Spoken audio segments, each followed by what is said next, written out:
1절부터 11절 그리고 누가복음 4장 1절부터 13절입니다. 신명기 26장 1절부터 11절 제가 가진 성경에는 301페이지에 있습니다. 봉독하겠습니다. 내 하나님 여호와께서 내게 기업으로 주어 차지하게 하실 땅에 내가 들어가서 거기에 거주할 때에 내 하나님 여호와께서 내게 주신 땅에서 그 토지의 모든 소산의 만물을 거둔 후에 그것을 가져다가 광주리에 담고 내 하나님 여호와께서 그의 이름을 두시려고 택하신 곳으로 그것을 가지고 가서 그때에 제사장에게 나아가 그에게 이르기를 내가 오늘 당신의 하나님 여호와께 아뢰나이다. 내가 여호와께서 우리에게 주시겠다고 우리 조상들에게 맹세하신 땅에 이르렀나이다 할 것이요. 맞습니다.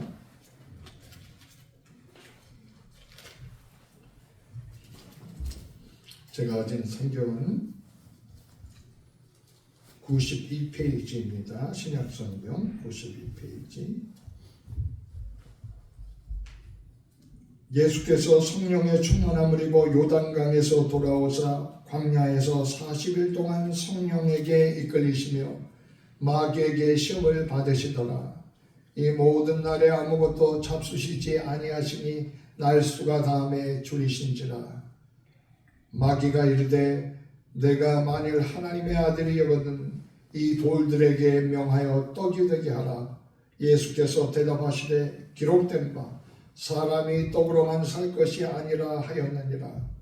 마귀가 또 예수를 이끌고 올라가서 순식간에 천하만국을 보이며 이르되 이 모든 권위와 그 영광을 내가 내게 주리라.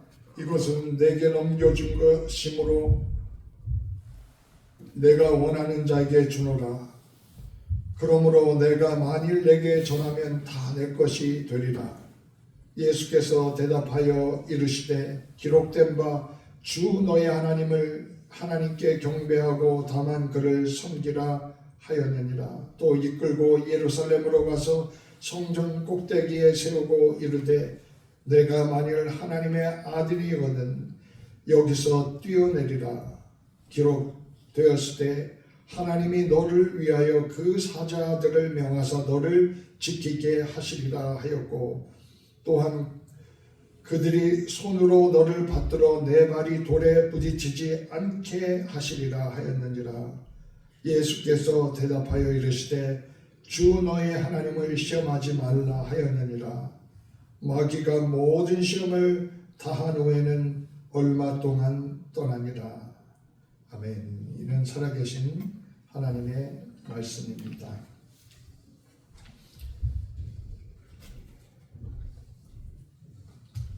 언젠가부터 보니까 우리 한국 사람들이 꽃길만 걷게 해주세요 이런 그 말을 하는 것을 들을 수가 있습니다. 방송에도 그런 표현이 나오는데 꽃길만 걷게 해주세요. 인생이 순탄하고 행복하기를 바라는 표현이죠.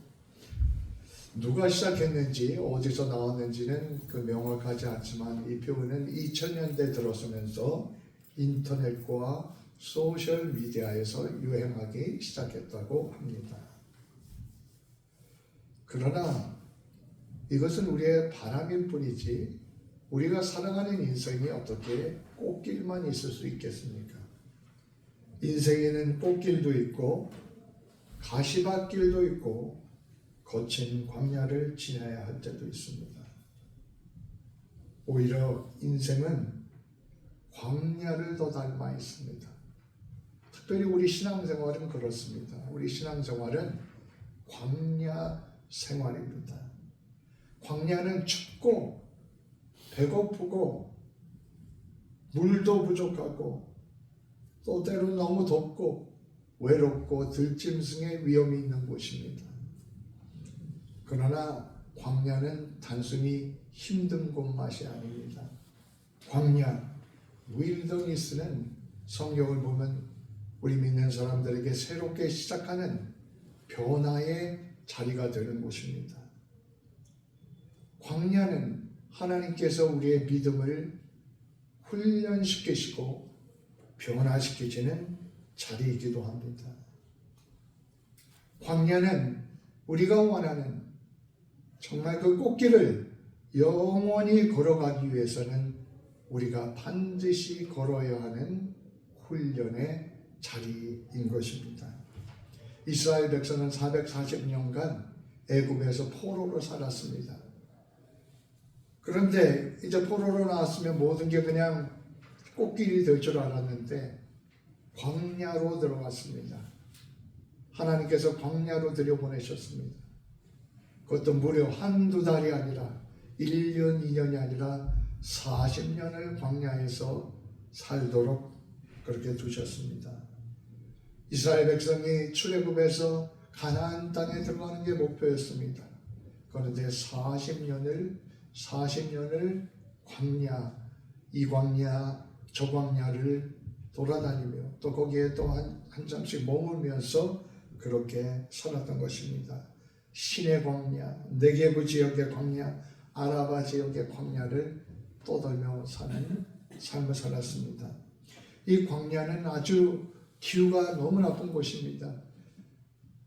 더울 때는 50도 넘게 올라가고요. 또 밤이 되면 영하 0도 이하로 떨어지는 그러한 혹독한 기후 변화가 있는 곳이고요. 비가 너무 안 내려가지고 물이 모자란 곳이었습니다. 물이 모자라서 그냥 우리가 쉽게 먹는, 우리는 정말 그 수돗물 한번 틀면 물이 콸콸콸 나오지 않습니까? 물 때문에 우리 갈증에 허덕여 본 적이 있습니까? 그렇지 않습니까? 광야에 살면하는 것은 정말 물이 너무나도 귀한 삶입니다. 거기다가 갑자기 강한 모래바람이 불어오고요. 또 네게부 지역 같은 경우는 비가 안 오다 갑자기 오면 폭우가 몰아쳐서 그 지역이 홍수가 나기도 했습니다. 거기다가 들짐승과 같은 짐승의 위협이 있는 곳이었습니다. 그러니 얼마나 어려운 곳이 광야입니까? 그런데 하나님은 거기로 이스라엘 백성을 들어가게 하셨고 이스라엘 백성은 거기서 40년을 보냈던 것입니다. 하나님의 뜻이 무엇일까요? 하나님께서는 이스라엘 백성은 가나안 땅으로 바로 인도하신 것이 아니라 40년간 광야의 삶으로 인도하셨다는 것입니다. 가나안 땅을 출애굽해서 바로 가는 가장 빠른 길은 10일에서 14일이면 들어갈 수가 있습니다. 블레셋 사람들이 사는 지역의 해안길로 가면은 10일에서 14일을 가는데 그 길로 가지 않게 하셨습니다. 왜냐하면 블레셋 사람들이 지키고 있고 그들은 군사력으로 강하기 때문에 거기 갔다가 전쟁 경험이 없는 이스라엘 백성들은 혼비백산하고 수많은 사람들이 죽게 될 것이 분명하기 때문입니다. 게다가 이스라엘 백성은 애굽에서 노예 생활하면서 정치적인 조직을 갖춰본 적이 없습니다. 또 군사적인 조직을 갖춰본 적이 없습니다. 나라를 형성해 본 적이 없는 것입니다. 그러니 스스로 지킬 능력이 없는 것입니다. 그런 상태에서 가나안 땅에 바로 들어갔다고 하면 막강한 군사력을 가지고 있는 가나안 족속들에게 여지없이 무너지고 많은 사람이 죽임을 당했을 것입니다. 무엇보다 이들이 광야에 들어가야 할 이유는 이런 이유들도 있지만 더 중요한 이유는 이들의 믿음이 아직 준비가 되지 않았다는 것입니다. 가나안 땅에 들어가려면 준비된 믿음을 가지고 들어가야 합니다. 근데 이스라엘 백성들은 가나안 땅에서 우상 숭배하면서 살다가 이제 하나님을 막 믿기 시작하는 것입니다.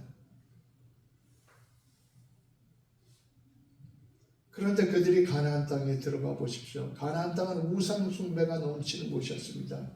그리고 그 우상 숭배하면서 자기 자식들을 불태워 죽이는 그러한 일도 서슴지 않고 행하는 끔찍한 일을 행하는 곳이었습니다.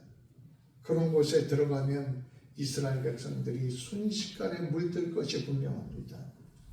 그래서 하나님께서는 광야에 가서 40년간의 믿음의 훈련을 하게 하십니다. 성경에 나오는 광야 윌더니스는 그냥 땅만을 가르치는 것이 아니라 광야가 상징하는 바가 있습니다. 그 첫 번째는 훈련입니다. 디스플레인입니다. 이스라엘 백성들은 우상 숭배하면서 하나님을 신뢰하는 법을 배우지 못했습니다. 그 중에 하나님을 믿는 사람들도 있었지만 진짜 거기서 그들이 열심히 함께 모여서 예배를 드려보고 또 뭐를 제대로 책계 있게 배워본 적이 없습니다. 그래서 뭘 어떻게 해야 되고 하나님의 뜻에 따라 뭘 해야 되는지를 알지를 못했습니다. 하나님께서는 반석에서 물을 주시는 기적을 베푸시면서 하나님이 이런 일도 하실 수 있는 분이구나. 이스라엘 백성이 보게 하셨습니다. 그리고 시내산에서 무엇을 주셨습니까? 율법을 주셨죠. 그 율법을 가지고 뭐가 옳은지 뭐가 잘못됐는지를 배우게 하셨던 것입니다. 다른 말로 해서 신앙적인 윤리를 배워나가게 하신 것입니다. 그리고 또 성막을 짓게 하셨습니다. 성막, 오늘날로 말하면 교회입니다.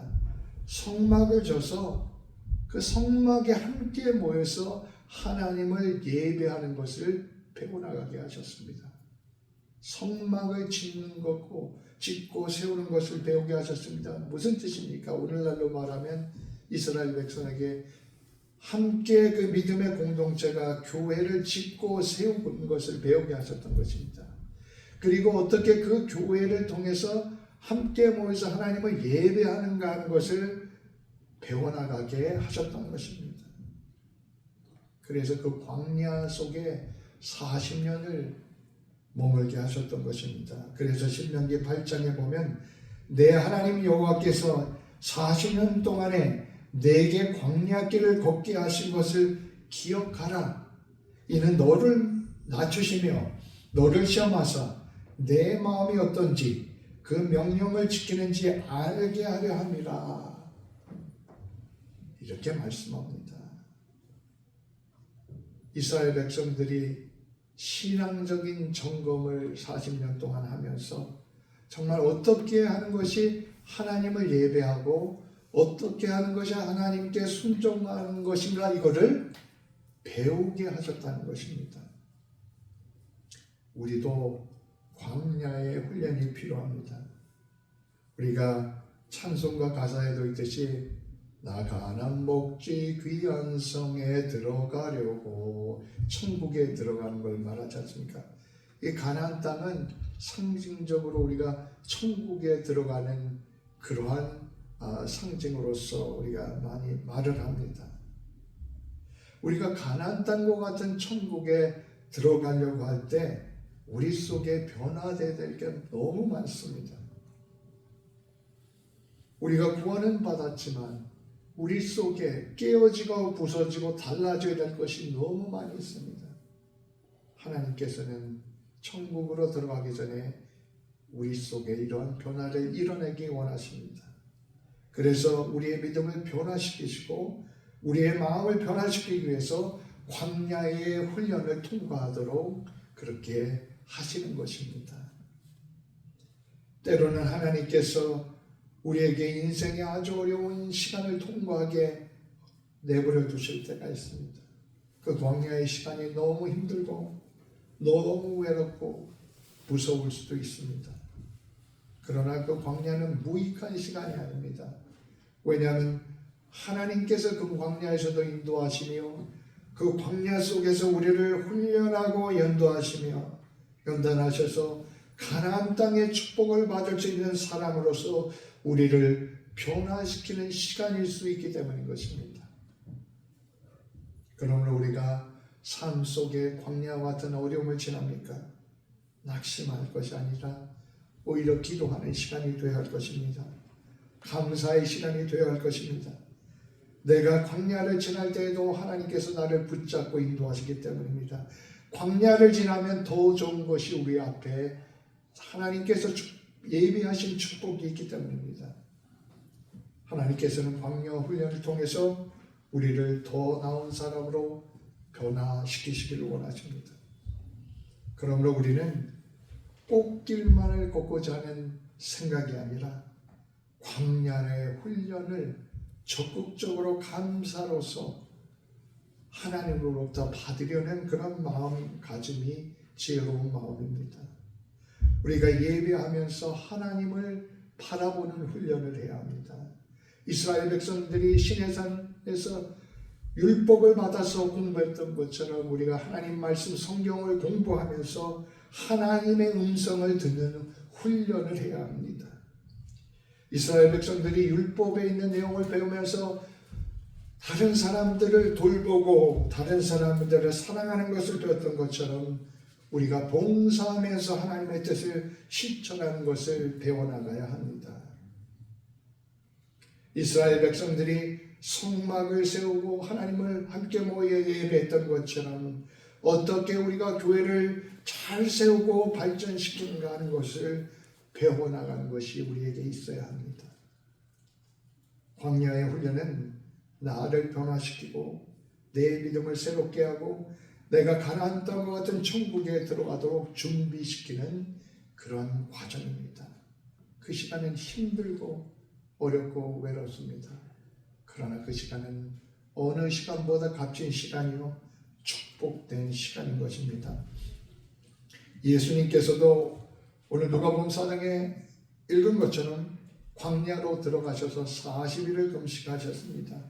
광야로 들어가시기 전에 예수님께서 세례 요한에게 세례를 받으셨습니다. 그때 세례 받고 기도할 때에 비둘기 같은 형태로 성령이 임했습니다. 그리고 하나님의 음성이 하늘로부터 들려왔습니다.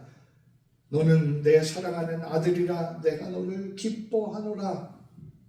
얼마나 멋있고 장엄합니까? 이렇게 멋지고 웅장한 장면 다음에 바로 예루살렘으로 가야 할 것 같지 않습니까? 가서 하나님 말씀을 바로 선포해야 될 것 같지 않습니까? 그런데 예수님은 예루살렘이 아니라 광야로 들어가셨습니다.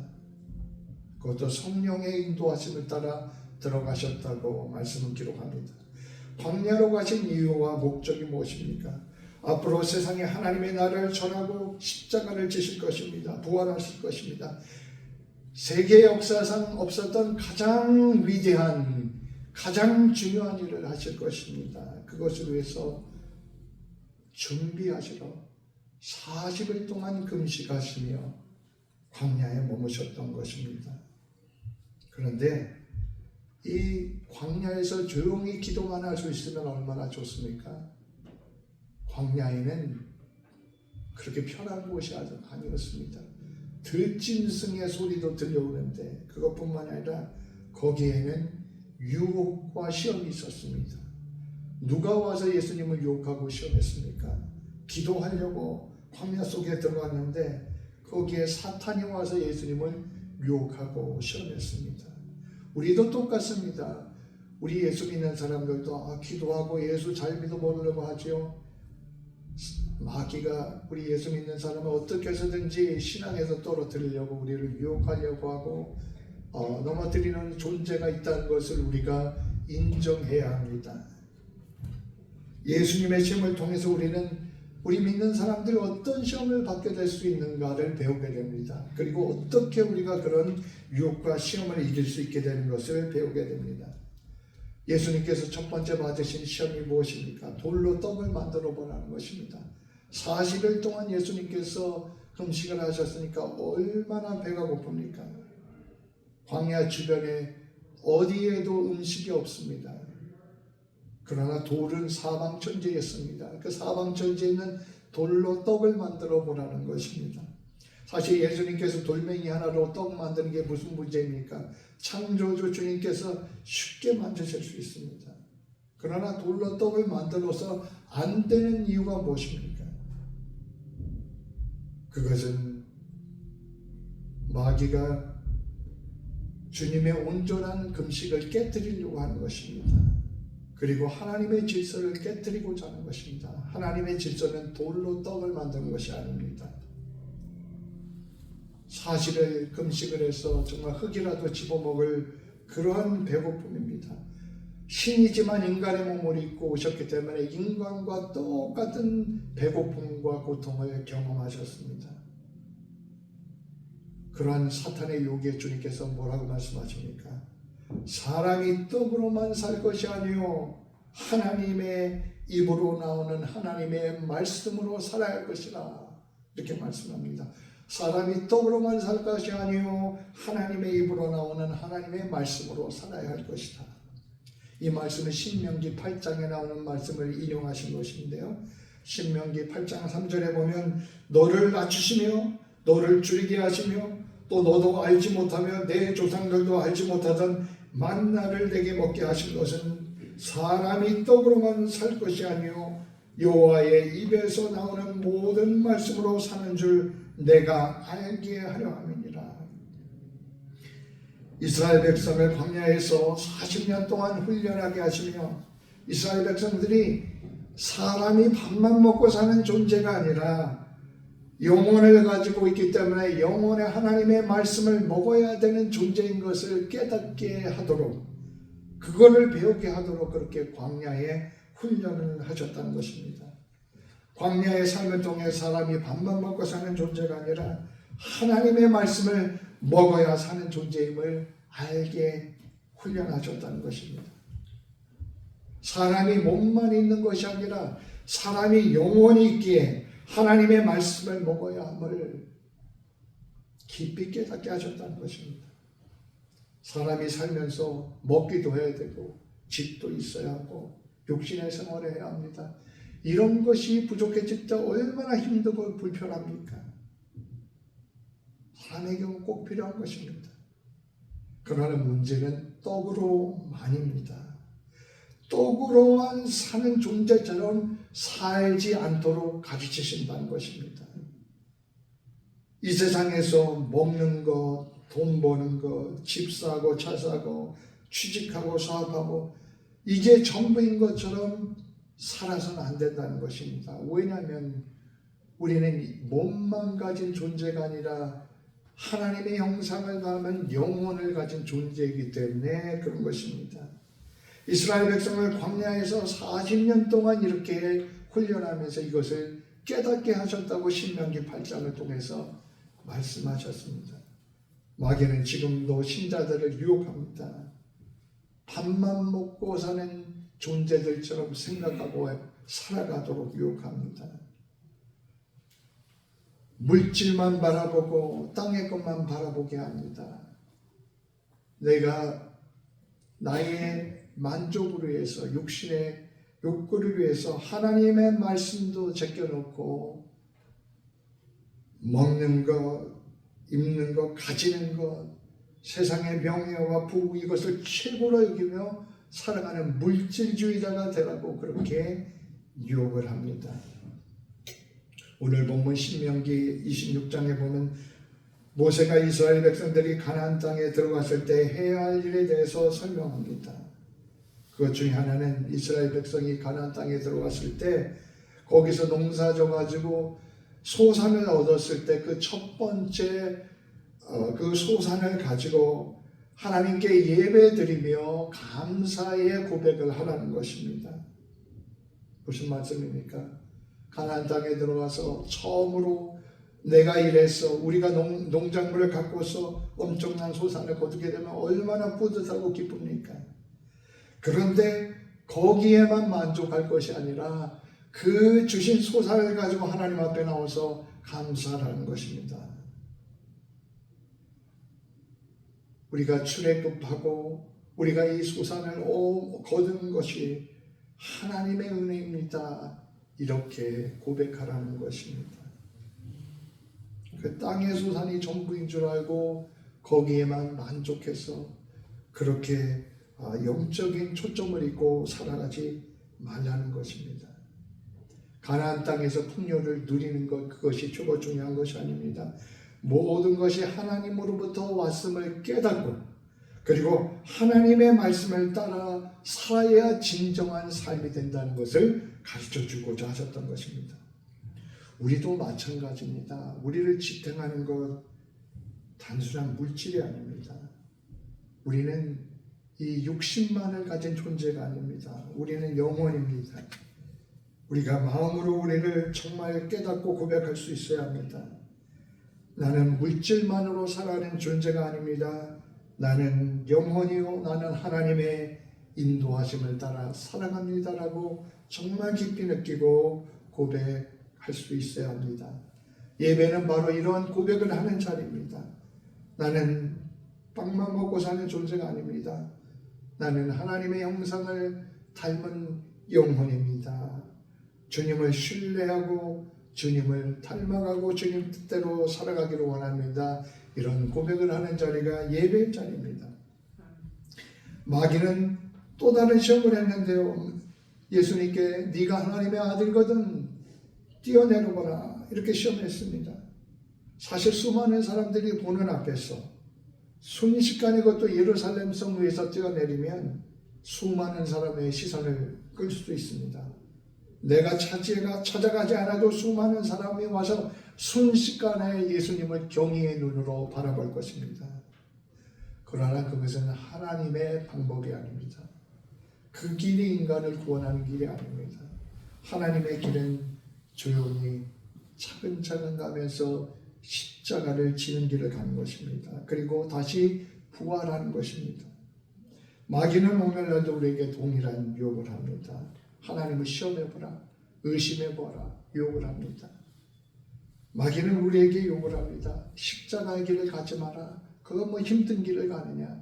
편하게 아주 한 번에 아주 멋지게 뭔가 할 수 있는 그런 길을 가라. 이렇게 유혹을 합니다. 그러나 십자가를 건너뛴 길은 어떤 길도 하나님의 길이 아닙니다. 우리가 부활의 영광으로 가려면 십자가가 있어야 합니다. 주님께서는 주 너의 하나님을 시험하지 말라 역시 구약의 말씀을 인용해서 마귀를 물리칩니다. 말씀으로 물리쳐치셨습니다. 우리가 신앙생활에 승리하려면 우리도 말씀을 통해서 마귀의 시험을 이겨나가야 합니다. 마귀는 또 한 번 시험을 합니다. 지극히 높은 산으로 가서 천하만국 영광을 보여줍니다. 그러면서 자신에게 전하면 이 모든 영광을 예수님께 주겠다고 유혹을 합니다. 그러자 주님께서 사탄아 물러가라 기록되었으되 주 너의 하나님께 경배하고 다만 그를 섬기라 하셨느니라고 말씀하셨습니다. 우리가 말씀을 알아야지 이게 사탄의 유혹인지 이게 정말 하나님의 소리인가 분명히 구분하고 우리가 마귀의 유혹이 올 때 그것을 말씀으로 이렇게 물리칠 수가 있는 것입니다. 사탄의 시험은 힘들게 하나님의 길을 가지 말고 그냥 쉽게 하나님을 버리라는 것입니다. 그러면 세상의 권력과 영광을 주겠다는 것입니다. 오늘날도 얼마나 많은 사람들이 이 권력의 유혹에 빠져서 자기의 영혼을 팔며 살아갑니까? 자기의 영혼이 어떻게 될지 상관이 없습니다. 무엇이 옳은지 무엇이 그른지가 상관이 없습니다. 권력만 주면 됩니다. 그 권력의 유혹에 굴복하기 위해서 모든 것, 나의 영혼과 신앙과 정의도 팔아버리고 그 권력을 추구하는 사람들이 얼마나 많습니까? 결국 그러다 권력에 취해서 망해버리고 마는 것입니다. 주님께서는 권력과 명예를 위해서 이 땅에 오지 않으셨다고 말씀하셨습니다. 인자의 온 것은 섬김을 받으러 온 것이 아니라 섬기러 이 땅에 오셨다고 말씀을 하셨습니다. 그리고 우리 믿는 사람들에게도 높아지려고 하지 말고 낮아지려고 하라고 했습니다. 섬김을 받으려고 하지 말고 섬기는 사람이 되라고 했습니다. 왜냐하면 섬기는 길이 하나님의 능력이 나타나고 하나님의 은혜가 임하는 길이기 때문인 것입니다. 마귀는 우리에게도 유혹을 합니다. 네가 최고야. 네가 최고야. 남을 무시하고 높아져라. 섬기지 말고 섬김을 받아라. 이렇게 우리에게 유혹을 합니다. 그러나 그 길은 하나님으로부터 멀어지는 길이고 우리를 멸망으로 이끄는 길입니다. 예수님께서 광야에서 시험을 받으셨습니다. 우리가 하나님을 믿는다고 해서 이런 시험을 면제받는 게 아닙니다. 오히려 하나님을 믿기 때문에 이러한 마귀의 유혹과 시험은 우리에게 더 강하게 다가올 수 있습니다. 우리가 그것을 이길 수 있는 길은 말씀에 서서 무엇이 옳은가, 무엇이 하나님의 소리인가, 무엇이 하나님의 소리가 아닌가를 분명하게 분별할 수 있어야만 할 것입니다. 예수님을 부인하는 시험에 빠졌던 베드로가 공고합니다. 베드로서 전서 5장에 보면 근신하라 깨어라 너희 대적 마귀가 우는 사자같이 두루다니며 산기자를 찾나니 너희는 믿음을 굳건하게 하여 그를 대적하라. 마귀가 배고파서 우는 사자처럼 보이기만 하면 잡아먹으려고 하는 사자처럼 산기자를 찾는답니다. 그러니 너희는 믿음을 굳게 해서 대적하라고 합니다. 우리가 그러면 어떻게 마귀를 대적하며 살아갈 수 있습니까? 그것은 말씀으로 무장하는 것입니다. 주님조차도 말씀을 통해서 분별하셨고 말씀을 통해서 마귀가 주는 그런 것들을 생각들을 유혹들을 물리치셨습니다. 우리가 어려운 시대일수록 우리가 하나님의 말씀을 통해서 하나님의 음성을 듣고자 힘써야 합니다. 우리가 하나님의 말씀을 공부하고 하나님의 말씀을 매일 묵상해야 되는 이유가 무엇입니까? 말씀을 알아야 마귀의 시험에 넘어지지 않기 때문입니다. 말씀이 있어야 그것이 말씀의 검이 되어서 사탄을 물리칠 수 있기 때문인 것입니다. 마지막으로 광야는 하나님의 은혜를 더 깊이 경험하는 자리입니다. 이스라엘 백성들을 애굽에서만 나오면 모든 게 잘 될 줄 알았는데 바로 인도하신 곳이 광야였습니다. 40년까지 보내리라고 생각을 하지 못했는데 40년을 보냈습니다. 하나님을 원망하고 불평하다가 그 광야의 생활이 40년이나 되었습니다. 때로는 배고프고 때로는 목마르고 힘든 것이 광야였습니다. 그러니 어떤 사람들은 애굽에 있을 때 거기서는 목이라도 안 말랐지, 거기는 배라도 안 먹었지, 노예라도 좋으니까 애굽으로 돌아가자 이러다가 하나님께 벌을 받은 사람들이 있었습니다. 광야의 생활은 정말 힘들지 않았습니다. 그러나 광야에서 하나님의 임재를 이스라엘 백성은 가장 깊이 경험했습니다. 이스라엘 백성들이 그들의 역사상 하나님을 이렇게 가까이 경험한 때가 언제였습니까? 바로 광야였습니다. 하나님께서는 한 번도 그들이 경험하지 못했던 만나를 통해서 먹이셨고요. 물을 찾아 헤맬 때 반석에서 물이 솟아나는 그러한 기적을 보게 하셨고, 낮에는 구름 기둥으로 밤에는 불 기둥으로 인도하셨던 것입니다. 사람들은 광야 그러면 싫어합니다. 힘들기 때문입니다. 그러나 주님께서는 우리를 일부러 광야로 이끄시는 시간들이 있습니다. 그럴 때 우리는 너무 힘들고 지치고 때로는 마치 버려진 것 같을 수가 있습니다. 그러나 우리가 기억해야 할 것은 광야에는 하나님의 더 크고 기쁘신 인도하심이 있다는 것입니다. 광야는 하나님께서 불기둥과 구름기둥을 보내서 인도하시는 자리입니다.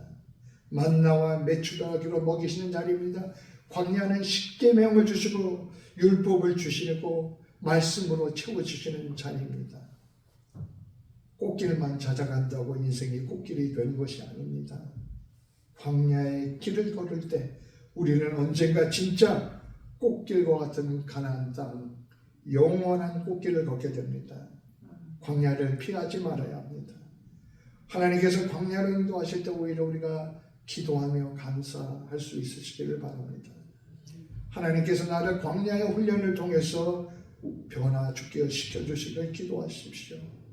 예배를 통해서, 말씀을 통해서, 봉사를 통해서, 그리고 성막을 세우는 것처럼 교회를 세워가는 훈련을 통해서 나를 변화시켜 주시기를 기도하십시오. 그리고 그 광야의 훈련 속에서 불기둥과 구름기둥으로 인도하시는 하나님을 만나게 될 것입니다. 바로 그 길이 참다운 꽃길인 것입니다. 기도하겠습니다. 하나님, 사순절을 맞이하여 나약하고 해이해졌던 우리의 신앙을 새롭게 해주십시오. 우리가 땅의 의식주만 생각하고 그것만을 추구하고 또 그것 때문에만 염려하며 살 때가 많았던 것을 고백합니다. 그것보다 더 중요한 우리의 영혼을 위해 기도하고 몸부림치고 하나님의 나라와 의를 먼저 구하며 몸부림치지 않았던 그러한 어리석음을 고백합니다. 하나님, 나만 생각하고 우리의 공동체를 세우지 못했던 것을 고백합니다. 이제 함께 예배하고 함께 성막을 세워나가는 것이 무엇인가 우리가 깨닫게 하시고 배워갈 수 있게 하여 주시옵소서. 이 사순절 기간에 불기둥과 구름기둥으로 인도하시는 하나님의 은혜가 무엇인가, 하나님의 함께 하심이 무엇인가를 더 깊이 경험하는 시간이 될 수 있도록 은혜 내리워 주시옵소서. 예수 그리스도 이름으로 기도드립니다. 아멘.